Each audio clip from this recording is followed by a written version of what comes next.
La première question, c'est que voilà, vous avez publié une collection, vous l'avez rappelé, «J'aime la musique». Et vous, qui vous a fait aimer la musique? Alors, je dois dire que ma grand-mère était professeure de piano, ma maman professeure de musique. Donc, il y avait des disques à la maison.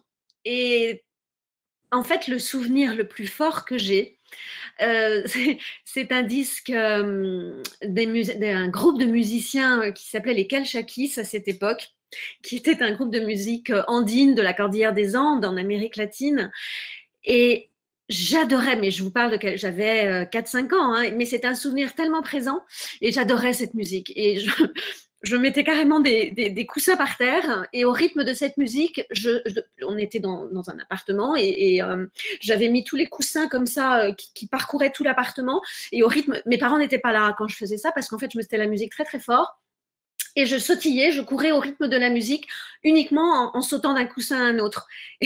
Et plus tard, quand j'étais étudiante et que je prenais le métro pour aller à mes cours, il y avait beaucoup de groupes de musique andine à cette époque-là dans les stations parisiennes. Et je m'arrêtais des heures. Donc, je dirais, enfin, après, évidemment, j'ai évolué vers d'autres musiques. J'ai un souvenir de la flûte enchantée d'ailleurs quand j'étais jeune. Mais je dirais que ce premier contact physique qui m'emportait complètement, c'était avec la musique des Calchakis. D'accord. Et donc après, vers quelle musique vous êtes allés? Alors après, je vous dis, j'ai découvert la flûte enchantée, j'ai découvert la musique de Frédéric Chopin, à chaque fois qui me faisait rêver. J'ai découvert Rachmaninov. Là, il y avait toute la musique russe, donc j'avais en plus de ça toutes ces images de paysages enneigés. C'était à chaque fois comme des voyages qui s'ouvraient à moi. Et donc, je suis venue à Mozart un peu plus tard, pardon, à Bach un peu plus tard. Mais c'est vrai, finalement, cette musique andine, puis ensuite Mozart. Mozart, c'était quelque chose de pétillant. J'ai surtout le souvenir du Papageno qu'on va écouter un petit peu plus tard.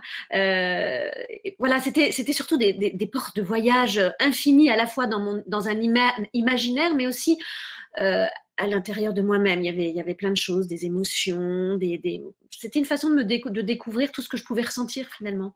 Beethoven, c'était d'un seul coup quelque chose qui me submergeait, je me sentais très très forte. Enfin, voilà, c'était à chaque fois oui, des voyages. Mmh. Et justement, comment transmettre, l'amour de la musique? Ce que vous faites, avec vos ouvrages, c'est transmettre cet amour-là aussi? Ben, effectivement, c'est vraiment transmettre cet amour, c'est vraiment transmettre comme une nécessité. Voilà, j'ai soif, je bois de l'eau. Est-ce que tu n'as pas soif? Est-ce que tu n'as pas envie d'eau? Et quand tu découvres finalement qu'un bon verre d'eau fait du bien, bien voilà, c'est un partage de bonheur et en même temps de satiété. Euh, oui, c'est vrai que je crois que pour faire aimer, euh, c'est te dire pourquoi, sans doute pourquoi on aime. Cela étant, on n'aime pas tous pour les mêmes raisons, donc il ne faut pas non plus obliger quelqu'un à aimer parce qu'on aime. Ça, c'est pas possible. Mais d'ouvrir des images, justement, ouvrir des portes d'imaginaire et sans doute voilà, de tisser quelques passerelles qui permettent de se dire, bah tiens, oui, effectivement, j'entendais pas ça comme ça, mais en imaginant que ça puisse évoquer euh, une nature, un paysage ou une situation de vie. Je me souviens à un concert, j'étais avec des élèves de collège, c'était de quatrième et troisième. Et j'avais programmé un concert autour des mélodies de Berlioz, donc un programme excessivement classique qui était interprété par une soprane et pianiste.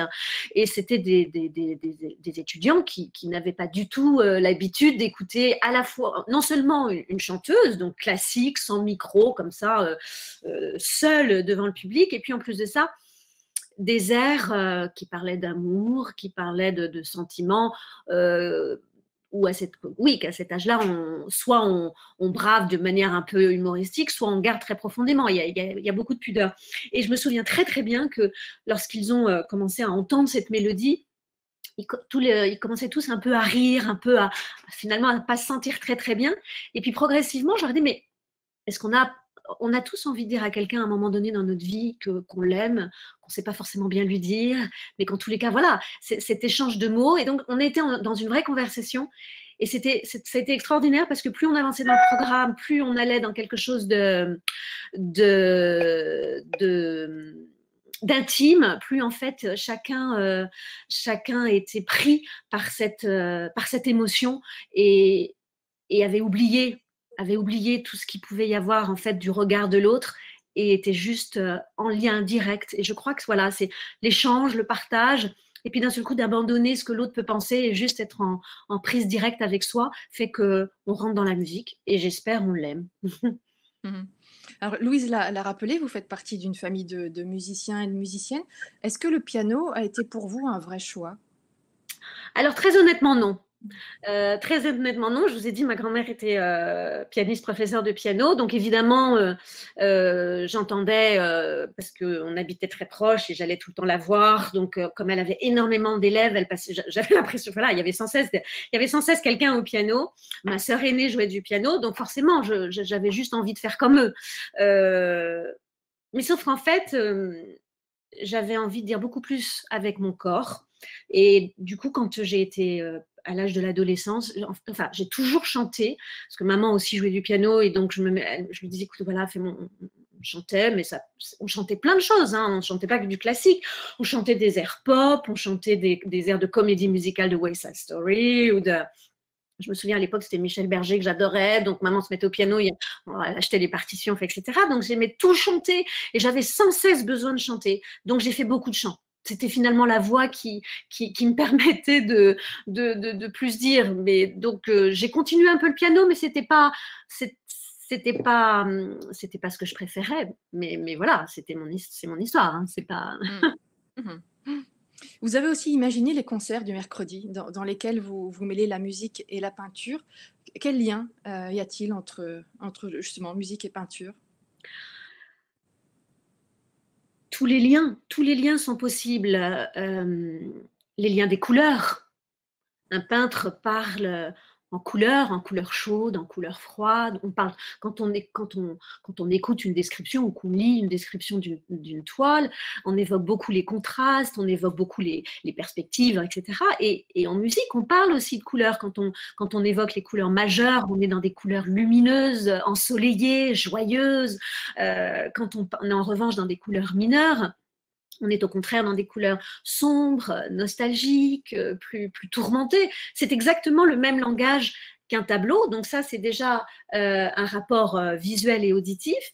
Et puis, il ne faut pas oublier qu'autrefois, les artistes se côtoyaient beaucoup, partageaient entre eux ce qu'ils venaient de composer ou ce qu'ils venaient d'écrire ou ce qu'ils venaient de peindre. Il y avait vraiment une communauté artistique beaucoup plus naturelle en fait qu'aujourd'hui.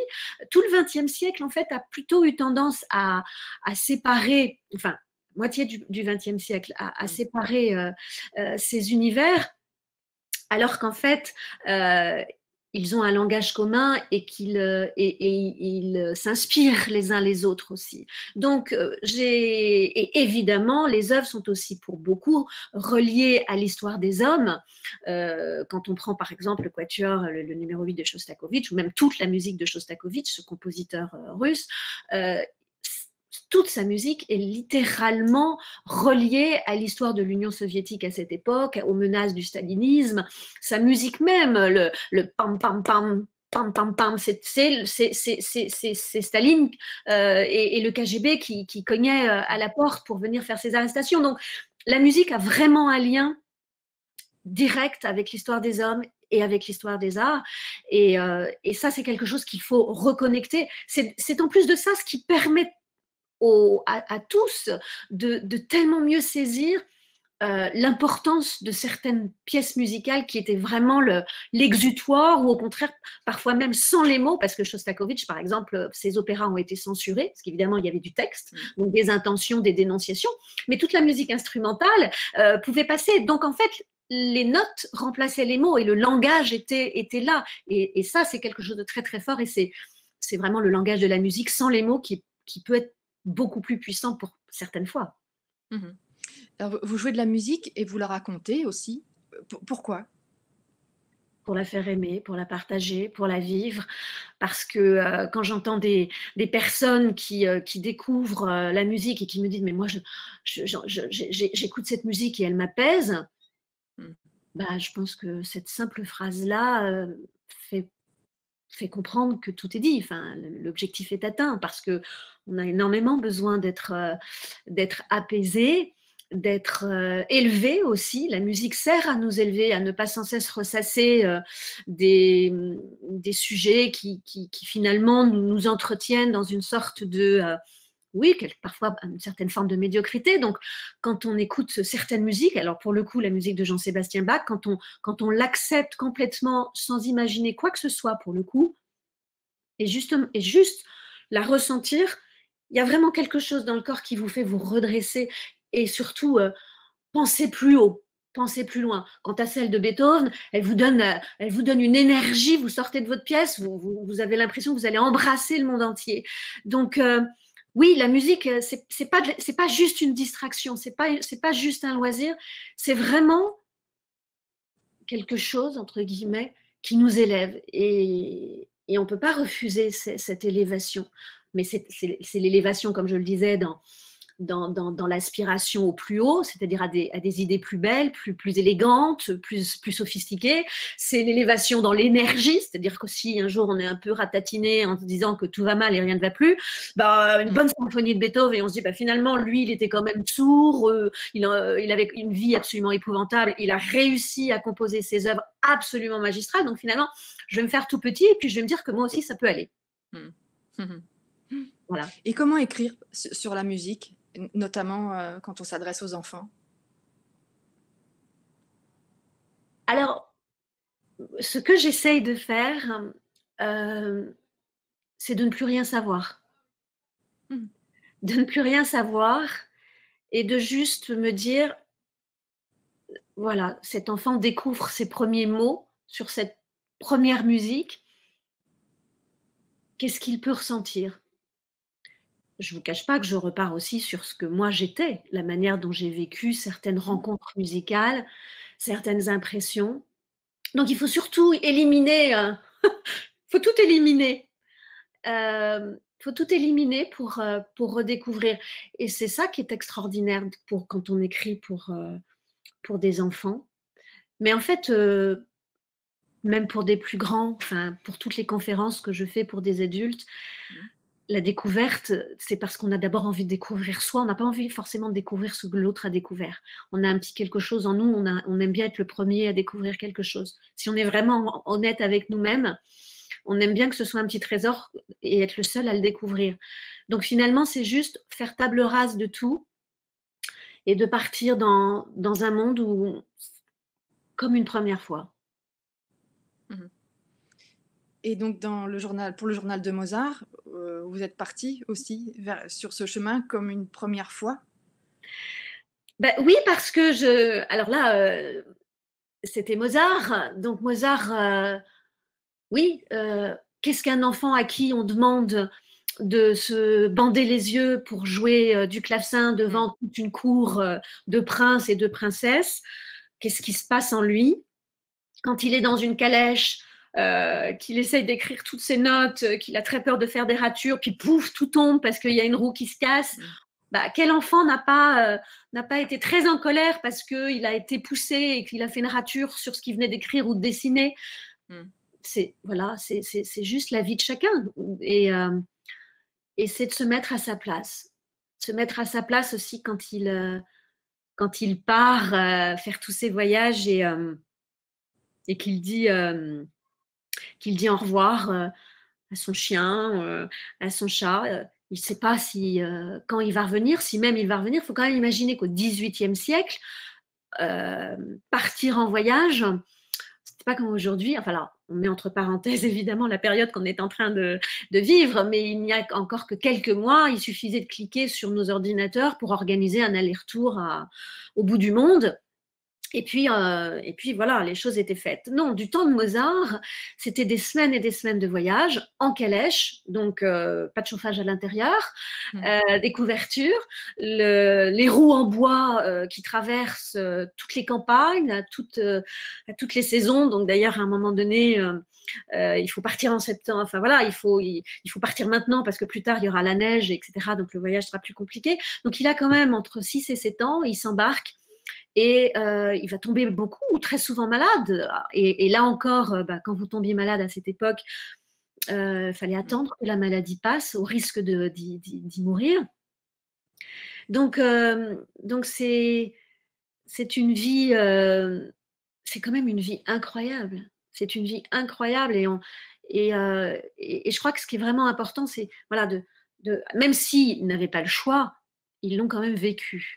Et ça, je pense que nous, d'essayer de nous mettre à cette place-là, et puis les séparations, et puis il écrivait plein de lettres, et il gardait cet humour, et en même temps, il était aussi très sombre. Mozart, c'est vraiment un tout jeune enfant qui avait déjà des humeurs, ou en tout cas des passages de vie, de pensée très sombres, très adultes, très mûrs, et quand il était adulte, il avait encore ces passages très enfantins, très, très naïfs, très drôles. Donc, on restait mi-enfant, mi-adulte tout du long. Et il reste pour vous un compositeur incontournable, parce qu'il y a des tubes de Mozart et on les connaît tous et toutes. Oui, oui, il est incontournable. Il est absolument incontournable parce que, comme vous venez de le dire, euh, on le connaît tous, a priori, même si c'est à travers une sonnerie portable, il est quand Oui. même là. Enfin, je veux dire, ça fait quand même plusieurs siècles qu'il est là. Donc ça veut dire quand même qu'il y a quelque chose de tout à fait particulier qui nous parle au-delà de dire c'est une musique classique. Enfin, en fait, on a envie de dire non, enfin, de surtout pas prononcer le mot musique classique. On a l'impression, là, ça y est, on va trembler sous prétexte qu'on n'y est pas forcément habitué. On va pas y aller. C'est juste une musique qui continue de nous évoquer quelque chose. Quand on écoute ces opéras, euh, que ce soit Così fan tutte ou Les Noces de Figaro ou même le Don Giovanni, dans tous ces opéras, Mozart nous apprend à aimer. C'est stupéfiant. Ce sont, euh, ce sont des messages, comment appréhender la jalousie, comment appréhender l'attente d'un amour qui n'est pas encore dit, qui n'est pas encore né et qui va naître. Donc on est déjà presque dans une ère romantique. Donc la jalousie, l'attente, la colère, la déception, la méfiance aussi. Donc, ce sont des apprentissages qui sont les mêmes aujourd'hui. Apprendre à aimer, ça reste pareil. On est tous encore un peu jaloux, on a tous encore de la colère, il y a le mensonge, on cache la vérité. Tout ça, il le dit déjà dans ses opéras. Donc, si vous enlevez tous les costumes, les décors, et que vous ne faites qu'écouter le texte et la musique, qui parfois même dans ces silences vous remplace dans la vie, oui, on comprend qu'effectivement, il soit encore là et, euh, et nous, on le reçoit vraiment. C'est saisissant de vérité, de vérité. C'est pour cette raison, enfin pour toutes ces raisons que vous parlez de plume enchantée. Alors, la plume enchantée, euh, c'est pour plusieurs aspects. Oui, la plume, parce que Mozart écrivait avec une plume, bien sûr, comme toute personne de cette époque. Donc, de fait, elle était un peu enchantée, puisque tout ce qui est né de cette plume est quand même sont des œuvres sublimes. Et évidemment, la flûte enchantée, entre autres. Il y a aussi la présence, déjà dans la vie de Mozart, de son oiseau, son canari. Alors, ça peut sembler un peu comme ça, mais où va-t-elle avec cette histoire de canari? Mais on l'entend, il est sur son bureau, il lui siffle des petits airs, il raconte que le canari reproduit les petits airs. Il le dit lui-même, voilà, il lui crie un petit chant au moment où il s'en va. Quand il écrit à sa sœur Nannerl, il lui demande des nouvelles de son canari. Quand son petit étourneau meurt, une semaine après son père, ça peut sembler incroyable, mais il va annoncer la mort de son père de manière excessivement pudique, très sobre, une phrase. Et pour la mort de son petit sonnet, qui est sansonnet, pardon, qui est donc un petit oiseau, il va écrire tout un poème. Donc, ça n'est pas neutre, et c'est d'autant pas neutre que, et là on rentre dans un sujet plus vaste, mais qui est très important néanmoins, c'est que Mozart était un franc-maçon. Lorsqu'il il est à l'âge plus adulte, il décide de rejoindre la franc-maçonnerie. Et l'image de l'oiseau, la symbolique de l'oiseau est très importante.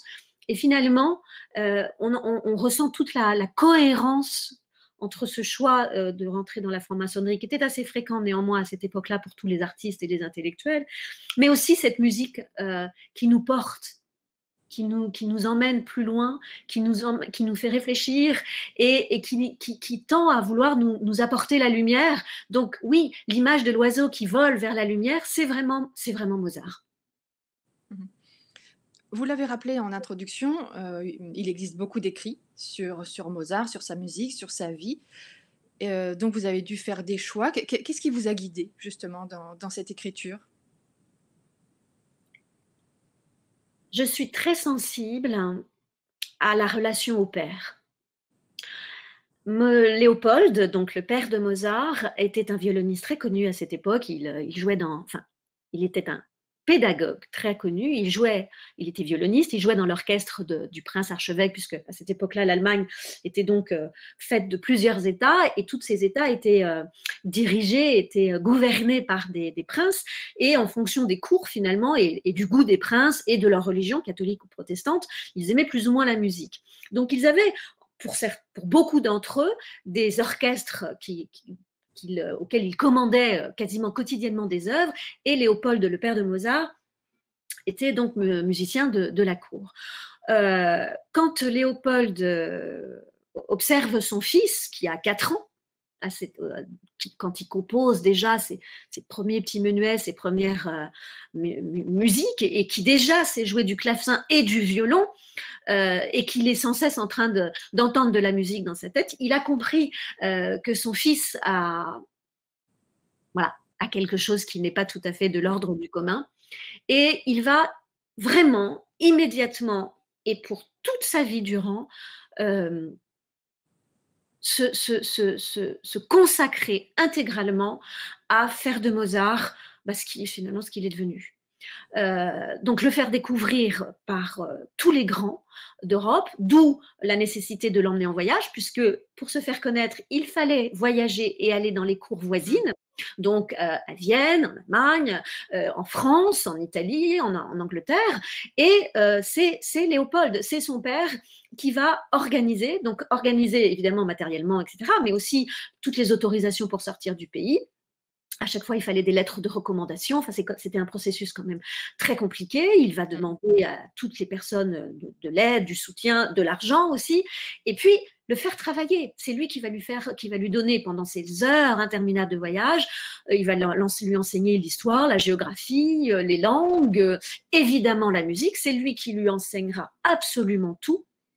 Donc, un père excessivement présent, évidemment rigoureux, voire autoritaire.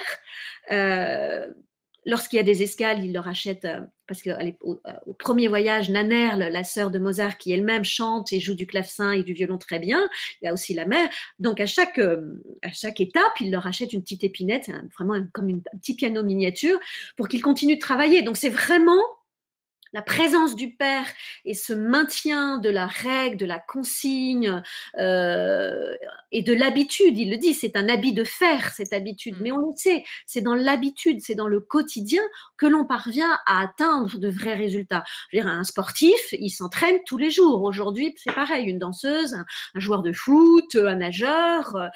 Et comme les musiciens, tout ça demande de l'entraînement. Quand l'entraînement s'arrête, tous ceux qui pratiquent des sports le savent très bien, ça s'arrête. Donc, le père de Mozart, Léopold, est un coach, incroyable, et jusqu'au bout. Et évidemment, Mozart a un tempérament de feu, mais il le dit lui-même, sans son père, il n'aurait pas réussi à être parce que le Mozart que donc on connaît. Parce que même si un individu est génial, s'il n'y a pas de travail et s'il n'y a pas une consécration absolue à ce don du ciel finalement que l'on reçoit. Quand une danseuse reçoit de la nature un corps filiforme, une plastique superbe, si cette danseuse-là n'est pas à travailler avec une discipline, il ne se passera rien. Il ne se passera rien. Eh bien, Mozart, c'est pareil, c'est la même histoire. Et il volera de ses propres ailes, parce qu'il faut aussi savoir se séparer du père dans l'existence, c'est important. Il faut ouvrir la cage, justement, parce que, voilà, est-ce que Mozart a été mis dans une certaine forme de cage dorée par le père? Bon, quand on voit tout ce qu'il a réussi à composer avec autant de liberté et de beauté, je pense que la cage devait être très vaste. Mais c'est légitime qu'il ait eu besoin d'en sortir et de vivre sa vie d'artiste librement. Mais il a toujours absolument respecté et rendu grâce à son père de l'avoir. Voilà. Et c'est ça qui m'émeut profondément. C'est ce lien indéfectible du père au fils. Voilà. Très bien. Eh ben, je vous remercie beaucoup. Alors, moi, ce que j'aimerais, pour clore ce petit instant, si vous voulez bien, parce que on a parlé justement de la présence de l'oiseau et dans la vie de Mozart, et ce personnage, je ne sais pas si vous connaissez ou pas, mais de Papageno dans la flûte enchantée, qui est cet oiseleur qui attrape des oiseaux et qui est surtout un personnage qui est à la fois très tendre, très drôle, mais aussi qui a ces moments voilà, où il se rend compte qu'il n'arrive pas à faire les choses, qu'il n'est peut-être pas aussi sérieux, il a du mal à faire des efforts, il a du mal à garder le silence, comme il lui est demandé. Papageno, c'est le personnage que Mozart préfère de tous les personnages qu'il a pu inventer et pour lesquels il a composé. Sur son lit de mort, c'est l'air de Papageno que Mozart chante très doucement. Alors Brahim vous demande comment peut-on intéresser un enfant à Mozart et à la musique classique simplement? Moi, je crois que effectivement, le plus simplement, c'est de temps en temps faire passer de la musique dans la cuisine, dans la voiture. Je crois que plus on fait les choses de manière extrêmement simplement, plus on les réussit. Donc, dans la voiture, dans la cuisine, dans la maison, on habitue à ce que cette musique-là soit autant écoutée que de la musique pop ou de la musique j'en sais rien, moi, espagnole, ou enfin, voilà, toute forme de musique, il faut que celle-ci ait juste sa place au même titre que toutes les autres, de manière à ce qu'elle soit naturelle. Voilà, c'est naturel. Donc, qu'elle soit là. Et plus l'enfant va en écouter, plus il va se familiariser et finalement juste être bien. Et dès lors qu'il va être bien avec cette musique, bah, c'est ce que je reprenais avec l'image du verre d'eau. Vous aimez l'eau, vous en buvez. Vous aimez la musique classique. Moi, j'aime pas beaucoup le mot classique, en fait, mais la musique de Mozart, bah, vous l'écoutez, vous la mettez. Et en fait, toute forme de musique, surtout ne pas se dire « oh, celle-là est trop sérieuse ». Non, parce que quand un enfant va découvrir d'un seul coup tout un orchestre ou des trompettes qui vont jouer toutes ensemble, ou juste une flûte toute seule, c'est forcément des sons, une force, ou au contraire une douceur qui va lui parler. Parce que cette musique, en fait, c'est un langage. Donc, surtout, ne pas penser facile, difficile, connu, pas connu. Non, ça parle. Et ce langage des sons que l'enfant perçoit totalement. Donc, c'est pour ça que c'est ce que je disais tout à l'heure. Il ne faut pas penser à soi. Il ne faut pas se dire, oh là là, moi j'ai du mal. Non, il faut donner. Et plus on donne tôt dans l'enfance, plus en fait, on rend cet accès parfaitement naturel. Il n'y a plus de codification de simplicité, difficulté. Tout ça n'existe plus. On a une deuxième question de Jean-Baptiste. Quelles sont les œuvres les plus accessibles pour les enfants? J'ai programmé de la maternelle, enfin du primaire au lycée, je sais pas, des centaines de concerts avec des répertoires, des musiques toutes différentes. J'ai jamais pensé à un moment, est-ce que ça va être facile ou pas facile pour eux? Et je me souviens d'ailleurs très bien qu'à l'un de ces concerts, j'avais programmé un quatuor de Shostakovich. Donc, c'est une musique que vous pourriez imaginer pas facile, parce qu'effectivement, on n'entend pas trop une mélodie, parce que qu'est-ce qu'on aime quand on écoute de la musique? C'est se sentir bien, on est un peu paresseux. Donc, la musique est douce, donc, c'est la musique de Shostakovich, c'est pas ça. Et il y avait une journaliste du Figaro à cette époque dans la salle et qui avait ensuite écrit son article parce qu'elle était stupéfaite que toute la salle qui était composée essentiellement d'enfants, parce que c'était un concert en famille, mais c'était essentiellement des enfants, donc en fait tout le monde avait écouté et était embarqué par la musique. Il n'y a pas de facile ou pas facile. L'enfant, il est porté par les sons. Donc, vous mettez une symphonie de Beethoven, elle va être tellement incroyable qu'il va être scotché. Vous lui mettez un concerto, le concerto pour violon de Mendelssohn, qui est absolument incroyablement beau quand d'un seul coup le violon joue. Mais voilà, tout est bon. J'ai vraiment, tout est bon. Tout est bon. Alors, mon livre d'enfance, c'est en fait, alors voilà, c'est L'enfant et les sortilèges. J'ai toujours été assez fascinée en fait par ce livre. Alors, L'enfant et les sortilèges, c'est une histoire qui est écrite par l'auteur Colette, qui a été mise en musique par Maurice Ravel. Je l'évoque d'ailleurs dans le livre de la collection J'aime la musique, Le jardin féerique de Maurice Ravel. J'évoque ce petit opéra où il fait parler les animaux, il les fait danser, il fait parler la tasse chinoise dans un langage absolument incompréhensible, c'est très drôle. Et parce que en fait, ce petit enfant qu'on voit si doux sur la couverture, qui a un air comme un petit ange, hein, eh bien en fait, il ennuie terriblement tous les animaux qui l'entourent, son chat, les petits animaux qu'il rencontre et ses jouets. Et donc, ça va être la vengeance, ça va être la vengeance de tous les animaux. Voilà, moi, des photos comme ça, des dessins comme ça me paniquait complètement. Alors, c'est peut-être un peu étrange de vous présenter un livre qui me faisait complètement paniquer, mais en fait, ça rejoint ce qu'on disait tout à l'heure par rapport à quelle musique présenter aux enfants. Et c'est vrai que, par exemple, L'enfant et les sortilèges, Maurice Ravel, L'enfant, c'était vraiment un opéra. Je me disais, mais oulala, qu'est-ce que c'est bizarre. Enfin, vraiment, il y avait un côté un peu, ce côté un peu féerique, un peu fantastique, qui moi, en tant que petite fille, me laissait vraiment. Et avec le recul et en le racontant dans mon livre pour les enfants, en fait, je me dis, mais c'est super drôle, et cette tache chinoise sur des airs de jazz, parce que c'était l'époque où le jazz rentrait, la musique jazz était en train d'être connue en Europe, donc les musiciens allaient aux États-Unis chercher, et Maurice Ravel s'est imprégné dans sa musique de rythme de jazz, et en fait, sa musique est complètement géniale, et tous ces animaux qui dansent, et en fait, voilà, et finalement, je me dis, mais c'était assez fabuleux. Et on m'aurait, à l'époque, donné ou dit ces 2-3 petites choses, bah, peut-être que j'aurais moins trouvé cette musique absolument bizarroïde. Donc, du coup, quand j'ai écrit Le jardin féerique de Maurice Ravel, je me suis fait un vrai plaisir à repartir sur L'enfant et les sortilèges pour que quand l'enfant le découvre, il n'ait pas la mauvaise impression que j'ai eue et que finalement, il dise, bah oui, c'est super. Voilà.